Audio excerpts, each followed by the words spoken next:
টানেলে ধরে তিনি যখন নেমে যাচ্ছেন তখনও কেউ তার দিকে এগিয়ে এলেন না, কোনো টিমমেট তার পিঠে হাত রাখলেন না। শুধু মাঠে আমরা দেখলাম লামিনে ইয়ামাল তাকে একবার জড়িয়ে ধরলেন। কোচ রবের্তো মার্টিনেজ কড়া সমালোচনার মুখে পড়ছেন। নমস্কার, এই সময় লাইভের সকার সময় সেগমেন্টে আপনাদের স্বাগত।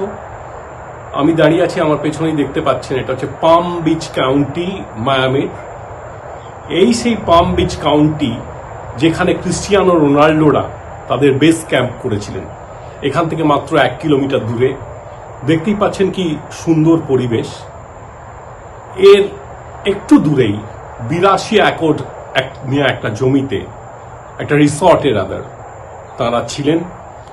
তারপর তারা নকআউট খেলতে গিয়েছিলেন এবং আপনারা জানেন একটু আগে পর্তুগাল বনাম স্পেন ম্যাচে স্পেন 1-0 গোলে জিতেছে। সুপার সাব হিসেবে নেমে মেরিনো ফেরান তোরেসের পাস থেকে যে গোলটা করেছেন, তাতে শেষ হয়ে গিয়েছে ক্রিস্টিয়ানো রোনাল্ডোর বিশ্বকাপ স্বপ্ন। 6 বার এই নিয়ে বিশ্বকাপে খেললেন তিনি, এবং আপনারা নিশ্চয়ই দেখেছেন টিভিতে খেলা শেষ হওয়ার পর দু চোখে শূন্যতা নিয়ে তিনি দাঁড়িয়েছিলেন। তারপর টানেলে ধরে তিনি যখন নেমে যাচ্ছেন তখনও কেউ তার দিকে এগিয়ে এলেন না, কোনো টিমমেট তার পিঠে হাত রাখলেন না। শুধু মাঠে আমরা দেখলাম লামিনে ইয়ামাল তাকে একবার জড়িয়ে ধরলেন। ক্রিস্টিয়ানো রোনাল্ডো আজকে 99 মিনিট খেলেছেন, 19টা টাচ, একটা গোলের সুযোগ তৈরি করেছেন, কিন্তু সেই অর্থে তার কাছ থেকে যে প্রত্যাশা ছিল নকআউটে পর্তুগালকে তুলে দেওয়া, তার কোনো কিছুই তিনি করতে পারেননি। বরং পর্তুগাল কোচ রবের্তো মার্টিনেজ কড়া সমালোচনার মুখে পড়ছেন, কারণ তিনি ক্রিস্টিয়ানো রোনাল্ডোকে পুরো সময় মাঠে রেখে দিলেন।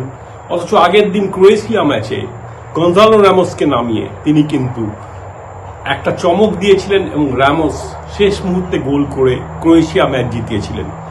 এদিন কিন্তু রোনাল্ডোকে রেখে দেওয়ার জন্য তিনি সমালোচিত হচ্ছেন। বলা হচ্ছে রোনাল্ডোর ইগোর কাছে পর্তুগাল কোচ আত্মসমর্পণ করলেন। দুর্দান্ত মিডফিল্ড নিয়েও তিনি কিছুই করতে পারলেন না। অন্যদিকে স্পেন, তারা বেশ কয়েকটা সুযোগ তৈরি করেছিল, কয়েকটা সুযোগ তারা মিসও করেছে, কিন্তু আসল যে গোল নকআউট ম্যাচে বিশ্বকাপে, সেই গোলটা কিন্তু মেরিনো করেছেন এবং ঠিক সময় দেলা ফুন্তে তাকে সুপার সাব হিসেবে নামিয়েছিলেন। পর্তুগাল ছিটকে গেল, ক্রিস্টিয়ানো রোনাল্ডোর বিশ্বকাপ ক্যারিয়ার শেষ হয়ে গেল।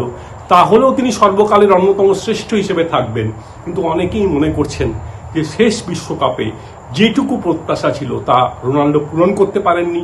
বরং উজবেকিস্তান ম্যাচে 2টো গোল করে আই অ্যাম ব্যাক বলে নিজেকে প্রতিপন্ন করার কোনো দরকার ছিল না বলে অনেকেই মনে করছেন। যেমন থিয়েরি অঁরি, তিনি বলেছেন নিজে বেশি কথা বলার চেয়ে মাঠে কথা বললে সেটা বোধহয় বেটার হতো।